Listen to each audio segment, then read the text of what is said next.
Everybody, thank you very much. Thank you for joining. I appreciate it. We are going to do a Beehive product deep dive. I see some customers on here kind of trying to get better at the software. I see some folks who have been exploring this for a while, just trying to learn more about this. So thank you, thank you, thank you for all for coming. The chat is open, the Q&A is open. This is can be as interactive and as anonymous or not as you guys want. So feel free to put in questions and put in things into the chat throughout the whole process. So here's how we are going to run today. Just a quick introduction to myself and to Beehive, and then we're going to talk about four parts of the product: the physical risk, transition risks and opportunities, reports, and planning. Actually, I should fix this. I think I switched our order here. There you go. This is gonna be casual and live and hopefully fun and interesting. Oh my goodness, I think my coffee cup has a hole in the bottom. That's what I think. The desk is a mess. Give me one moment. One moment, everybody. Okay.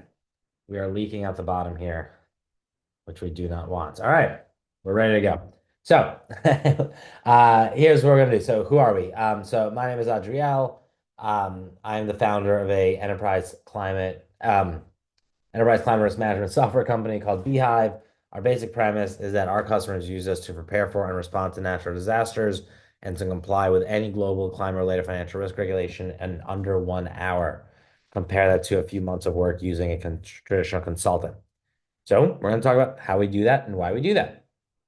We can X out of this over here. So we're going to start with physical risk assessments. The way we do these demos or these product trainings for folks who haven't been on before, we're going to really deep. So some parts might be way too nuanced, some parts might be way too broad. Feel free to chime in, ask questions. I might skip over some features in the interest of time. But if you want me to go back to them, this is a fully transparent show. So let's get into it. So the problem here that we're solving is that traditional physical risk assessments, basically understanding your company's exposure to natural disasters today and in the future, is a non-data driven process traditionally.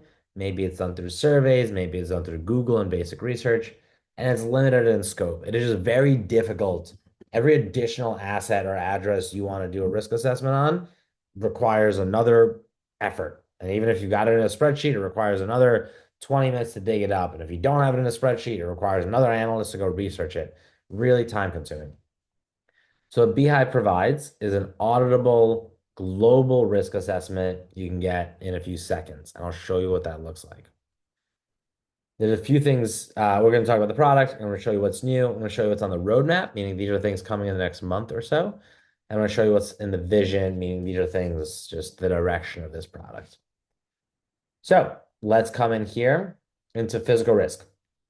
So what you're able to do is explore risk across any asset all over the world and quickly understand its exposure to physical, to wildfires, to floods, to cyclones, to many different other hazards.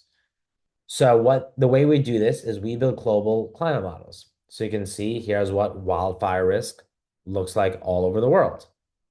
Here's what flood risk looks like all over the world. If we want to look out 30 years. And here's what it looks like if you want to see just your offices, for example, that have just high exposure to specifically heat waves. You're able to visualize all this really quickly. And there's a couple things that are interesting in here to folks. So the first is auditability. And this is something we invest a lot into, so I think it's worth exploring a little bit. Our approach to modeling, to climate modeling, is really the following. Our philosophy, this will sound ironic coming from the CEO of a climate risk company. Our philosophy is that all models are wrong. And what that means is that, we wrote that it is high heat wave risk in this area, and this is more medium. Why is that? That's what our model came up with. I bet a different model will have this red circle be bigger. I bet another model will have this red circle be smaller. I bet another model will have this orange extend much further. And so if you stick one address into 10 different models, you'll get 10 different results, guaranteed for the most part. So being right is a very subjective goalpost. What we aim for is to be transparent and reasonable because what our customers use us for the most part, is reporting.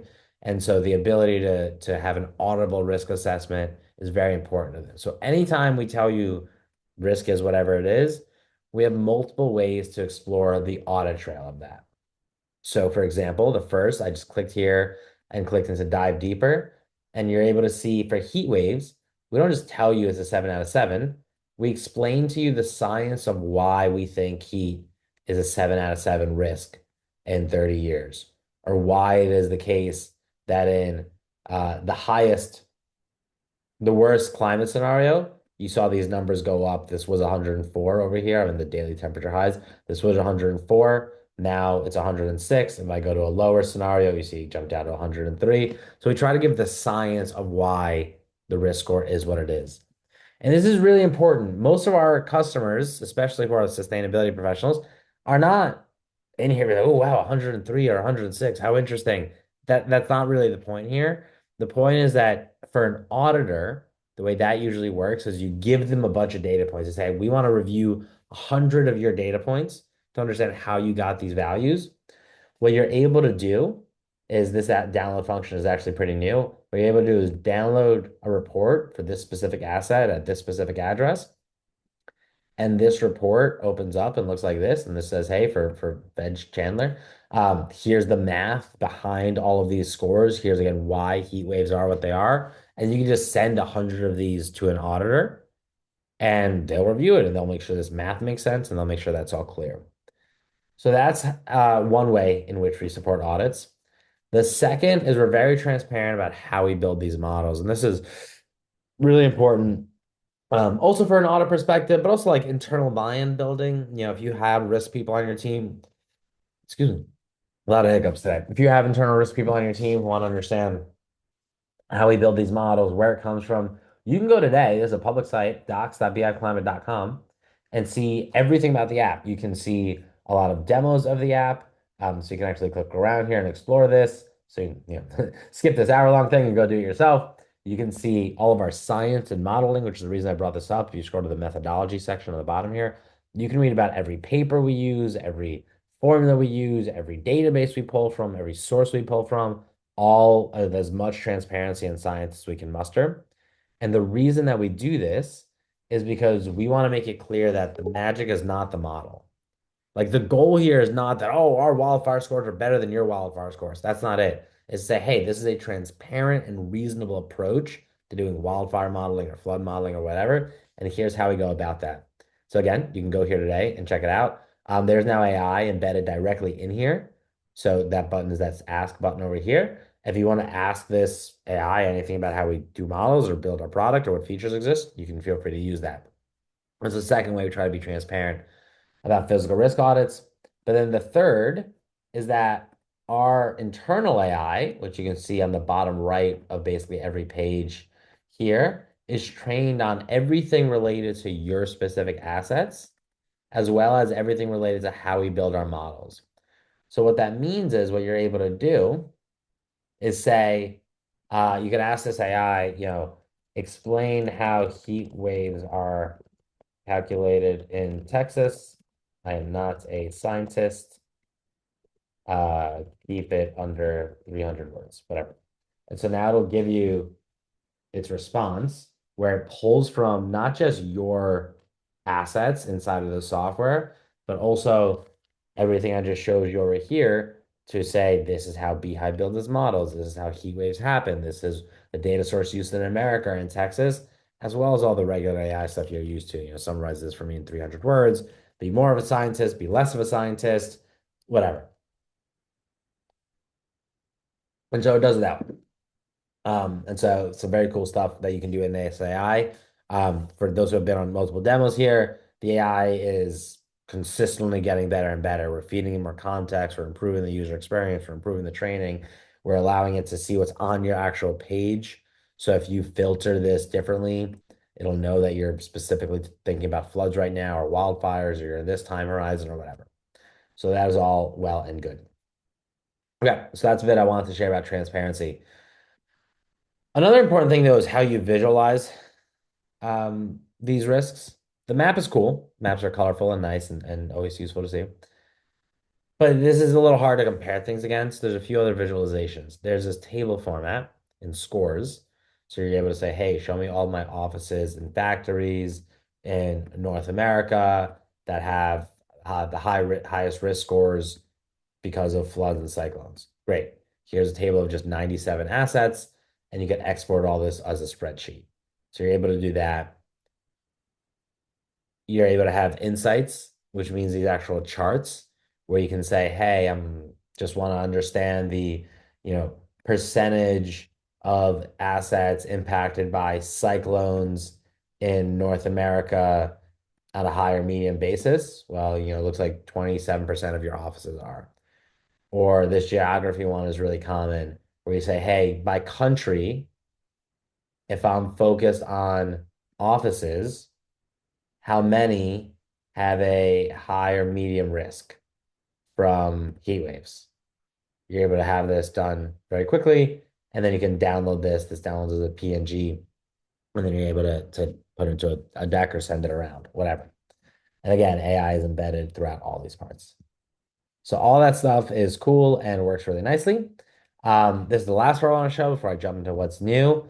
This is maybe the coolest part. So you can actually quantify the risk to any of these hazards, from any of these hazards. And I think the way we do this, I'm really proud of, and I think is really unique. So um, if you were to hire the world's best consultant, if you hired Deloitte or KPMG, I have to drink this coffee quicker than I thought with this leak. If you hired one of the big four consulting firms to quantify risk for you, and you said, "Hey, I have offices and factories and employees and manufacturing sites and suppliers. Think about all the ways in which you can quantify that risk." What they would do is they'd go and create equations for each one of them. And maybe if you lease an office or you rent, you don't care about the property damage to that office. You care about some sort of productivity loss from your employees not working. And if you own a warehouse, you certainly care about property damage, but you also care about destruction of goods and inventory, as well as the revenue you lose by not being able to sell that inventory. So the equation you create is a little bit different. So the consultant would create all these equations and then put in values to say, let's talk about that warehouse. The cost to fix the warehouse is $1,000, and the amount of goods you have in there that could be destroyed is $10,000, and you'd lose, $1 million of revenue because you can't sell goods for a year, whatever. Well, the challenge there is that it's all done in a spreadsheet and it's kind of messy and it's kind of hard to track and it's just a bit of a pain. We try to take the best of that consulting process and bring that into software and AI. So in this equations tab, you're able to come to the builder and you're able to do exactly that. So, give that warehouse example. You're able to say, I want to tell the AI that I own a warehouse with expensive goods in it and I lose sales if they get damaged. And the AI will create an equation that is relevant to your particular asset and your particular business. So it says there, so it says there's a repair cost per event, plus some sort of replacement cost for those goods, plus some lost revenue benefit, and it created this equation. You're able to make whatever edits you want. So maybe like, actually, the lost revenue one doesn't make sense for me, but I do want to add, I don't know, some generic cost per event. Like no matter what, a hurricane costs me 100 grand in distraction. Great. You're able to do that basic value. So that's how we create those. And then you're able to come in much deeper. I should have saved that one, whatever. I didn't say that, but you're able to come into any other of these and adjust these parameters. And this is where you say, well, if this is the equation that I have for AWS data centers, what is the cost per hour of downtime? And how much downtime do I expect if a hurricane happens? And what is the cost to replace my data center every single event? Well, is the cost per hour downtime $10,000? Is it $100,000? Is it $200,000? Whatever. We give you some guidelines, so we kind of come up with these initial values based on a lot of documentation we have and research that we do, but you're able to come in here with your finance team and adjust it and debate it. How much downtime do you have if there's a wildfire? Maybe you're really concerned about a wildfire and you're worried you might be gone half the day because of a wildfire. You are also kind of concerned about a cyclone and you're a little concerned about a heat stress, but you know what? You're not at all concerned about a flood, not a big deal. Whatever. Whatever you do is up to you. And I think this is where customers really like that you can have control over this process and really not just like send to a consultant, get something back. You can have that experience. You can send to Beehive, get something back. But now if you want to ask questions or get audits or get this stuff improved, you're able to do that. And you see these numbers all change. A couple of things in here that are relatively new. So you can export this as a spreadsheet.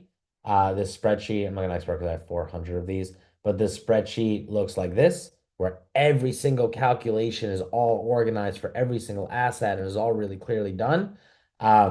This is really messy, complicated rather problem, and I'm really proud of how we did this. You see this export looks really lovely and nice, and everything's connected. So for whatever on Office is, for an asset called Office One, you see the total exposure is $8.7 million here in cell A5. And if you're like, actually this office, this office over here on 13, let me look. Cost per closure date is $1,000. No way, this is my global headquarters. If this office is ever closed, I'm terrified. So what you can do is actually override this and make it, well, what if it's $100,000? Well, great. You saw that go up. So it's a really nice way to be able to interact with your finance team, make sure that this is clear and organized. And what's coming soon, this doesn't exist yet, but I should add to the roadmap piece. You'll soon be able to actually play around with this spreadsheet and then upload it directly to Beehive, and that'll adjust every number in the system that way. So you won't need to come in here and say, well, um, for this one, I think the number is 200 or 10 or whatever. You'll be able to just take it, do it all in the spreadsheet and upload the spreadsheet. So that is all very cool. Um, okay, I think that's basically the product. What's new? We redesigned everything. I don't know if you guys, depending on who's been on how many times, you'll see a lot of this looks a little bit cleaner, tighter, much more consistent. We did a huge redesign over the last month or so. It was a massive, massive, massive amount of work. Now the whole app looks much more consistent, and lovely. So that's been really helpful. We also launched a new SSP. SSP, for those who don't know, is basically a scenario of saying is climate change really bad and the world's really hot, or is climate change not so bad? And there used to be three. We just added SSP 1.9. Um, that follows you everywhere you go. So you're able to see what it looks like. Here's all the four SSPs. And if you're quantifying risk, here's what it looks like under all these different scenarios. You see this number here changing. So adding SSP 1.9 was important. That is a requirement for some regulations, like Australia requires you to consider that particular SSP. So that's why we added that. I mean, big amount of effort if you think about like what it takes, 1.9, what it takes to rerun a model across wildfires and floods and heat waves and cyclone and drought across a new climate scenario that is distinct and different and comes with its own audits. So that when you come in here, it's like a high drought risk area. So that when you come in here, you're like, why is drought risk high for this particular scenario versus this particular scenario and all this like big effort. And so always proud of when we do that.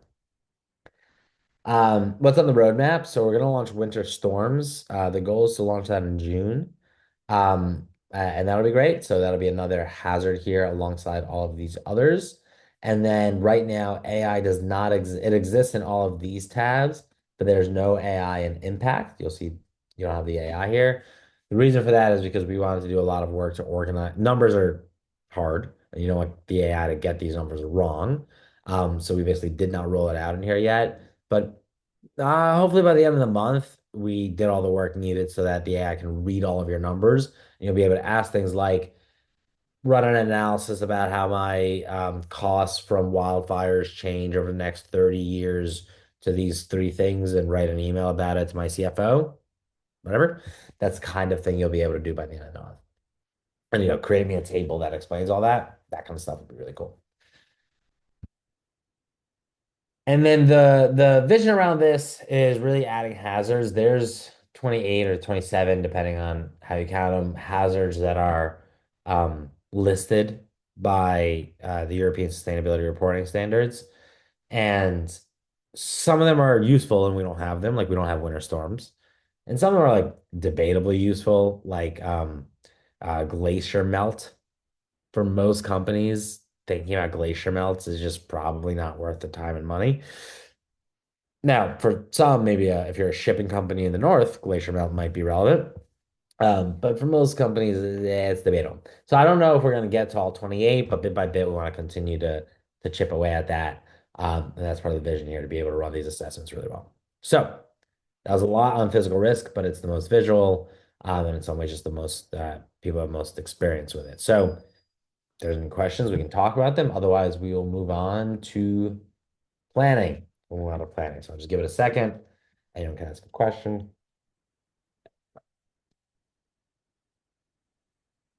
Man, I'm gonna need more tissues. Excuse me. Broken cup. Who does this? It's not here. Okay.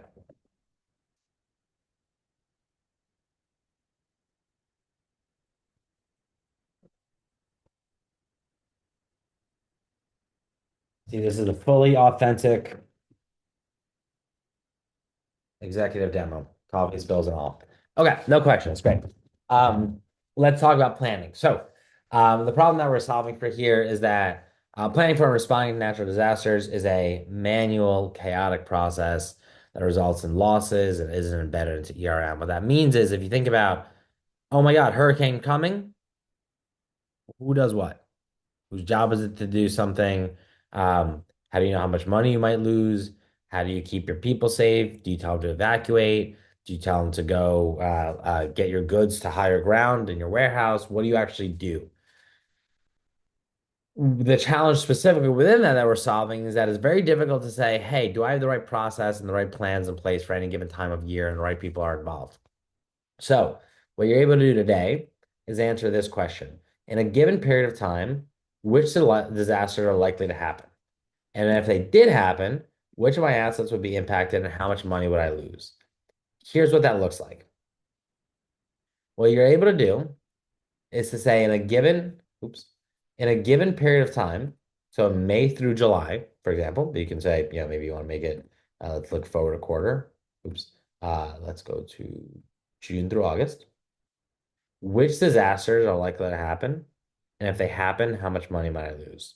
So in June through August, my little demo account here should be most worried about hurricanes, about cyclones, and followed by very little concern for wildfires. Why is that? Well, if we click in here, you'll see that cyclones in Northeast North America might cost your business $60 million. Cyclones in Eastern North America might cost $1 million, followed by Central America and the rest of the world. And by the way, fun fact, that's very different in different parts of the year. If we go look more uh, late in the year, look at like September through December, we're going to see a lot more Asian countries affected by that. But if we're looking at June through August, we're going to see it's much more focused on Northeast North America. Now, this is really cool because we can tell you here's all of your assets that have been impacted by by hurricanes in Northeast North America. And for each one of these, how much money would be lost if it was impacted? And specifically, this is what people really love. We actually cataloged and tagged thousands of hurricanes and millions of wildfires and mapped them so that you can see which disasters have actually happened to me as proof that they may happen again. So Hurricane Francis hit in August and September of 2004. This is the path that Hurricane Francis took. This is where the asset you're in charge of is right here. This is that asset you're in charge of. It was right in the middle of that path. That makes me think this could happen again. This is a likely possibility that a hurricane takes this path. You can do the same thing for Hurricane Beryl and Hurricane whatever, Isaias and Hannah. Here's all these hurricanes that have happened. Hurricane Alberta happened in 2006 and it cost you $500,000. So you're able to actually really quantify this stuff. So this is really, really cool. Um, the maps are new that I just showed, and then The core roadmap, the thing that's coming kind of soon is the ability to bring AI into here as well, so that you can ask questions like, create a summary of every hurricane that hit, this particular asset in the last 20 years, or in what percentage of years was this asset hit by a disaster or whatever. And so being able to bring AI into this is going to be a big effort. And the vision, I didn't write it in here, but the vision for this and what customers are doing today, actually, we do this manually. I should add one more thing to the roadmap. The way we do this today is we pull this stuff out of the software, and then we bring it into our Claude AI, the Claude Design. And we say, hey, draft us a risk matrix or deck that talks about which hazards might impact a company at this quarter, and it comes up with this. Then we present that to the risk team or the risk committee or the CFO and say, hey, here's what to know about your next quarter. The goal is for you to be able to do this inside of Beehive's AI. We can ask the AI, draft me a quarterly risk report. And if we can do that really well, that'll be really, really magical. If it comes out looking like a beautiful deck with, your branding and your colors and your everything. So that is planning. That's planning. Man, I really like this cup. Oh, there's the crack. I see it. That's too bad. Too bad. I got this at the US Open in 2024. But it's one of those like overpriced brandy drinks, but they're really fun. Yeah. Their glasses break. Okay. So let's talk about transition risk unless there's any questions. So the problem that we're solving here is that a tabletop transition risk and opportunity exercise is very time consuming and usually not data-based, meaning it involves a lot of workshops, a lot of interviews, a lot of conversations, maybe benchmarking against your peers.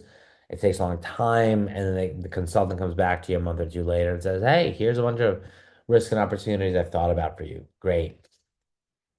What our product does is an immediate AI-driven transition risk assessment. So again, kind of like with quantification of physical risks, we try to take a similar approach of what does the best consultant do? Because obviously it's a really great way of doing it. And can we bring a AI first approach to that experience? So the way we do that is the following. We give the AI a bunch of context about your business. We'll give it your sustainability report. We'll give it your 10K. You can give it your emissions or whatever the documents you have, your CDP report. We tell it who your peers are. And we have this big, big, big, big database of peers.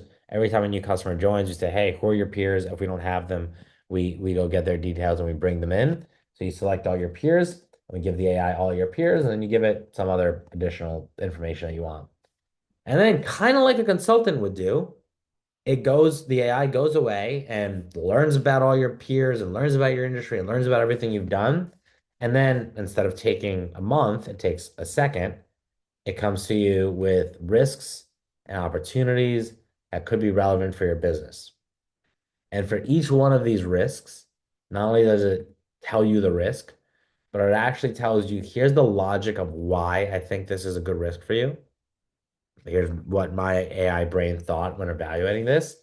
And then here's peers of yours. You labeled this one as a peer that said this. So since Air Liquide is a peer of yours and it talked about reputational risk, which is kind of similar to SIPs and consumer preferences, that's why we think is a good risk for you. And oh, by the way, here's a bunch of non-peers, just other companies that talked about this thing as well. So maybe you're not in tech, maybe you don't benchmark against Microsoft, but it is interesting for you to see that Microsoft also talked about this. And if you want context, oh, Microsoft talked about this? No way. You can click right here. This will open up Microsoft's own report. And I think I was on page 28 or whatever, but you can search for market demands are included. You can say market demands. There you go. So this is that risk that we just talked about. It's on page 28, and so you get full context. So the AI thinks about these risks and opportunities and thinks about which ones would be relevant for you. You then say, yeah, that's a great risk. That one's totally relevant for me. Or maybe say, no, actually, I don't think that's a good risk. I'm going to reject it. You can leave a note there as an audit trail, whatever. So you have control over this process. We speed up the consulting process by a month.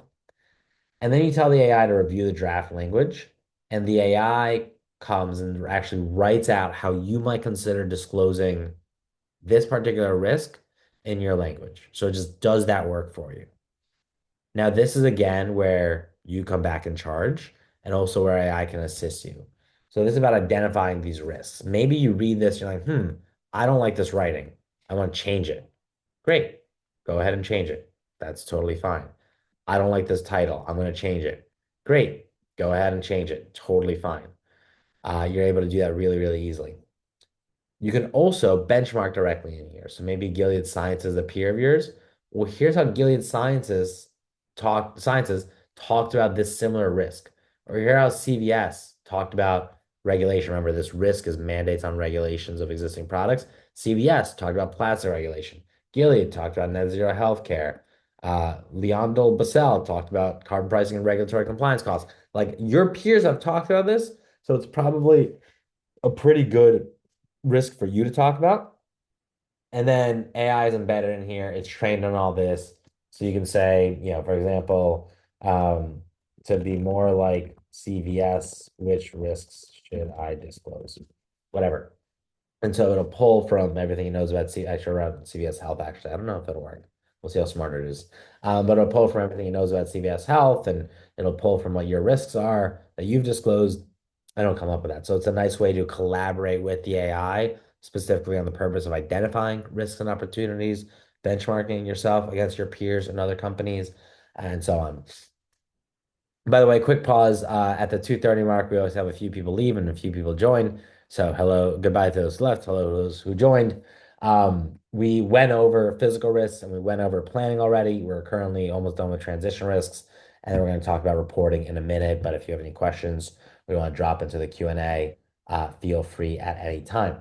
Also, for those who are new to the show, my coffee cup is leaking, and that's part of our exciting experience here. Okay, great. Well, there you go. See, it knew what CVS was. It called it CVS Health. It pulled out all the risks that CVS talked about.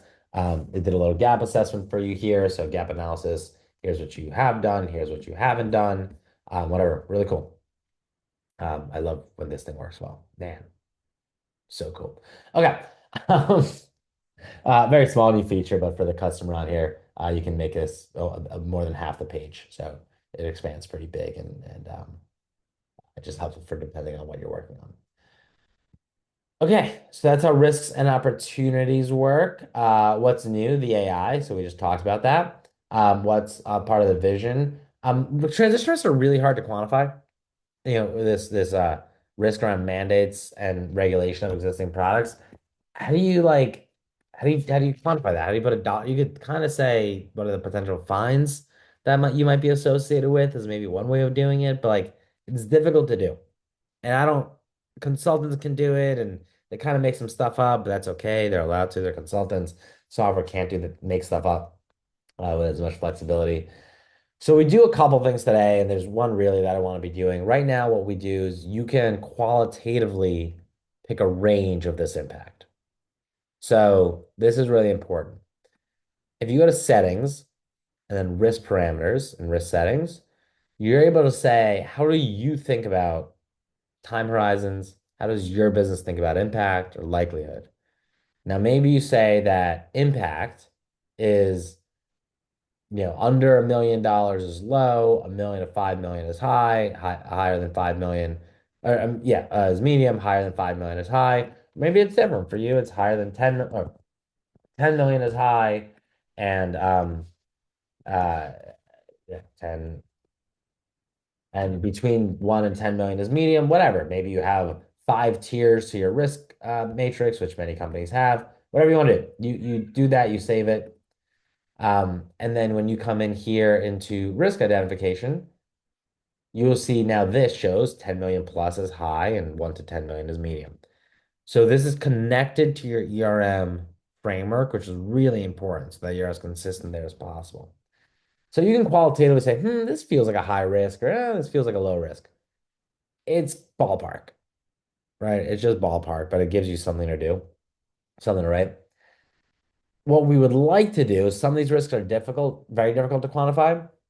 But the one risk that's like sort of kind of quantifiable, I actually don't have it in here, but is carbon tax. You really can quantify a carbon tax. You can say this is what's been proposed in all these countries, and my emissions in all these countries are X. And so if Switzerland proposed $100 per metric ton carbon tax, and I have 10 metric tons of emissions there, that'll cost me $1,000.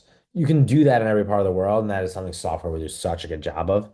So we're exploring how to do that. That's part of the vision here.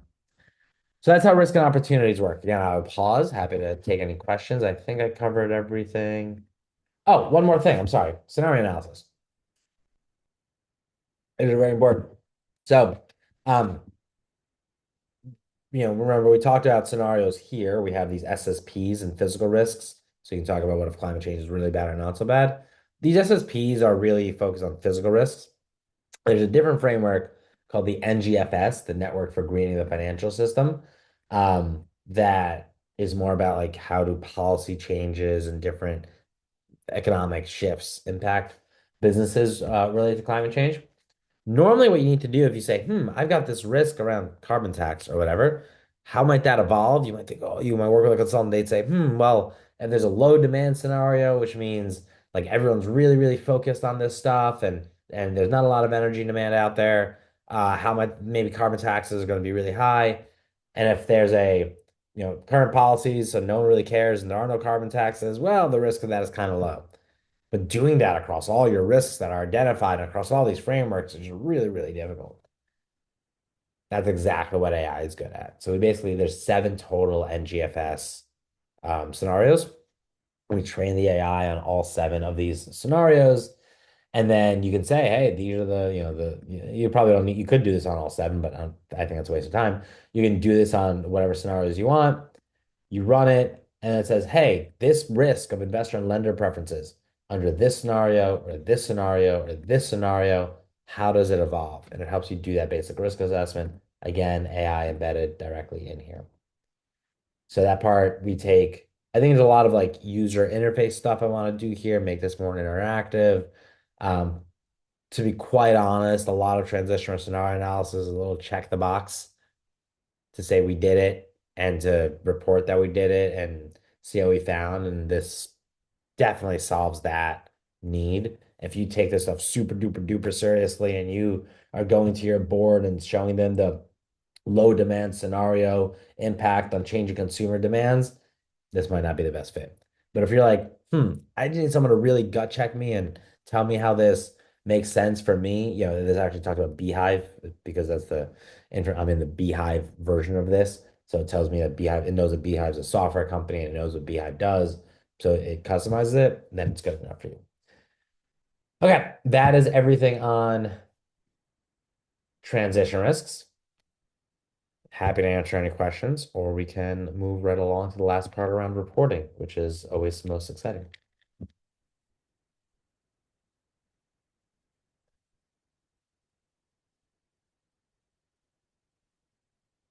All right, let's do it.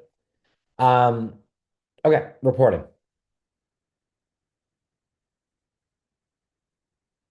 The problem we are solving is that writing climate-related financial risk reports aligned with TCFD or IFRS, especially if you're global and have to do this for different jurisdictions all over the world, is a pain in the butt. It's not rocket science. It's organizing information, writing it out into a report, but it is not easy. Um, Here is an example. Oh, wait, I want to show you. Actually, we'll find whatever we have this one open. Here's an example of a TCFD report. This is from Microsoft, so it's like extra big, but this is a big, big, big, big, big, big, big report that they've put out. Here's an example of a smaller one. LiveRamp is just a customer at Beehives, but this is their report. Even so, 13 pages is their TCFD report. Not rocket science to write this yourself, but who really wants to do that? And then IFRS reports are also very long. I've got this one here pulled up, but Intrepid is an Australian company, so it's ASRS aligned, same difference. Huge. I mean, look at this thing. Huge report. And writing this is a very time-consuming, expensive process. Before the PwC like assurance and stuff, but including the director's declaration, 30 pages and like a lot of tables, a lot of charts, little font they got. And so we have AI that does it for you in seconds. Isn't that nice? The way we do that is the following. We feed the AI everything you did inside of Beehive. We feed it your past disclosures and your past documents so it understands language pre-approved by your legal team. And we say, hey, use this information to answer the questions in this report. I'll show you TCFD first and then IFRS because they're slightly different. They both have these four sections and 11 questions. And for each one of them, what you're able to do is you come in here, you click generate response. It pulls from everything you've done inside of Beehive in your previous documents and writes it all up in here. And what you're able to do is some of the stuff that should already be familiar. You're able to benchmark. So you can say, oh, I compare myself against the Asana, or I compare myself against, let's go back to CVS Health. Interesting. CVS did this in a bulleted format. Do I want to do that in a bulleted format? Huh, I want to get more context. Well, here you click a button and you go to CVS's disclosure.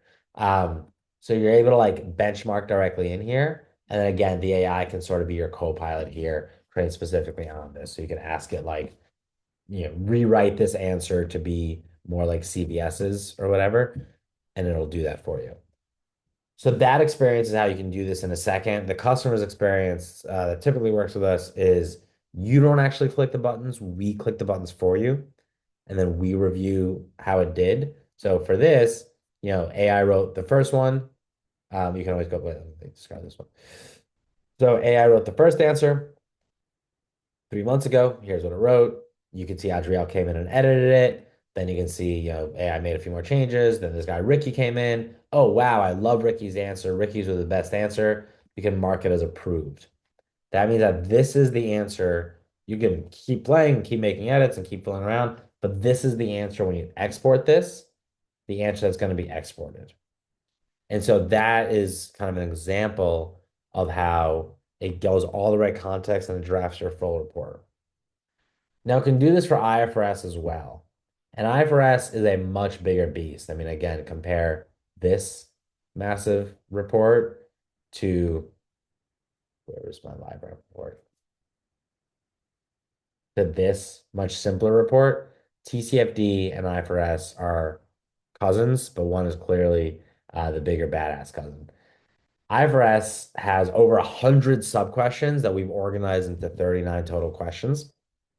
And these questions are big. So some of them are really simple. And so we created a dashboard specific for it to organize your work. So as you come and write these answers, it'll organize for you. So you come in here, very similar experience.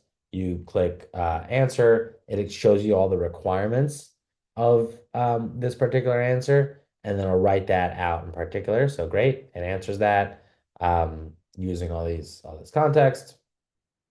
Much longer answer you even see than what was required for TCFD because there's so much more in there. You save that, voila, we now have that answer answered. And what's really cool is you're also able to have citations. This is something that's coming, so I should say that's all how it works today. The benchmarking AI is new. The IFRS dashboard is new. The ability to have AI and IFRS at all is new. And what's on the roadmap, this is coming in like, I don't know, I was hoping today, but probably tomorrow, is it actually cites its sources. This is my demo. This is like a staging environment, so this isn't out to customers yet, but this is what will be out soon. When it writes its answers, it'll actually cite where its answer came from. So there you know that the AI is not hallucinating because it actually referenced, use this number, whatever that, use that number. But then it says this is the report, this Gilead Sciences carbon reduction plan, pages 3 to 4, is where it got these numbers. So that ability to cite this and eventually export it and organize it means not only do you use the AI to draft it, but this sort of gut checks the AI. Just like, use the metaphor of you hired an analyst to write this or you hired a consultant to write this. You will always be reviewing this before it goes out the door to somebody more important. You will always be reviewing this, whether it's a human or an AI. The AI's job is to mature over and over and over again a little bit. The difference between the AI and the human is that your sustainability analyst is super smart, super well educated, super thoughtful. It takes them about a year to get a year smarter. This AI is getting a year smarter every week or two, and it'll just get better. Smarter is not the right word that I want to use here, but maybe more fit to purpose. So if you really want citations for your sustainability analysts and learn how to do citations, organize the right context, that just takes time. We're to have citations launching tomorrow. And so you'll be able to say, it wrote this. Why did it write this? Well, it came from this particular document. So that's something very cool that's launching tomorrow. And there's a bunch of features here coming out. One feature that's coming out soon is the ability to actually answer this entire report all in one go. So again, your experience will be you probably don't push that button. We probably push that button, although you could, especially if you're getting really trained on this and you're doing this, 4 times a year for 4 jurisdictions. You'll be able to push that button and it'll answer everything all at once. That's coming out probably in 2 or 3 weeks. The ability to export citations will come out soon. So, I showed you all these citations we have. And it's just cool as you read through here, but you probably want to export just an audit ready um, index. Say, here's the claim I made, here's where I got it from. And something like that is going to make this really powerful. That's coming sometime in early June. So this IFRS is like our biggest focus, it's our biggest priority. Your experience for TCFD today, if you're like, Beehive, I need a TCFD report, you could have it an hour after we get started together. It's really great. And honestly, your edits will be pretty minimal. We need to get IFRS at that same exact point. It'll be there in like a month. So within a month, you will be able to say, Beehive, I need an IFRS report this afternoon. We click the buttons. We give you a IFRS S2 report aligned with Australia or with CSRD or whatever. And then you'll be able to, we'll teach you how to do it yourself. And so the goal for this whole process, just to kind of put a bow on everything we talked about, climate risk traditionally is an external project. You need to get it done for reporting or for whatever. So you engage a consultant, you say, hey, consultant, do this stuff for me, bring it back, and then you go back and forth. We strongly believe that climate risk should be an internal process. This is a risk. You should own your risk. You should understand your risk. You should be able to do this stuff really quickly. And you shouldn't have to engage a consultant every time you need to put out a new disclosure somewhere and make an edit or understand the data. You should have the tools to be able to run all of this stuff yourself. And so that's what you're able to do inside of Beehive. So we talk about being an AI-powered enterprise climate risk management software. That's what we mean. Everything that you need to do to run risk management, prepare for natural disasters, respond to them, have business continuity plans, all the way through report on your work, draft these reports, quantify these things, spit out auditable indexes, and do this for every jurisdiction that requires this and your global assets, you're able to do all in one place. So that was a lot of me.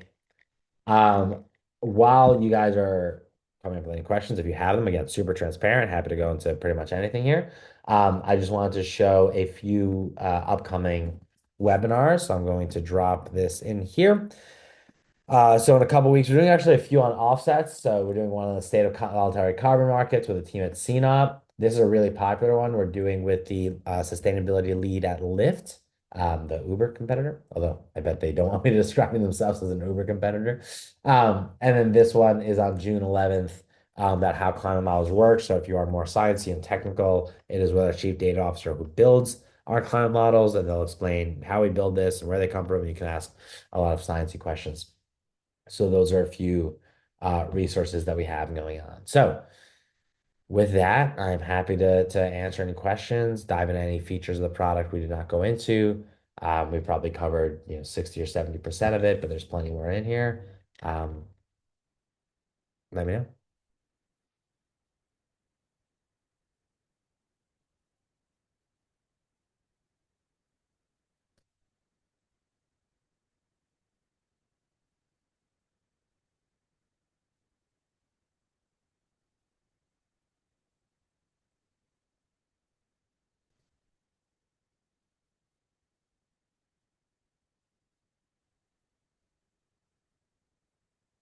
All right, we can call it a day.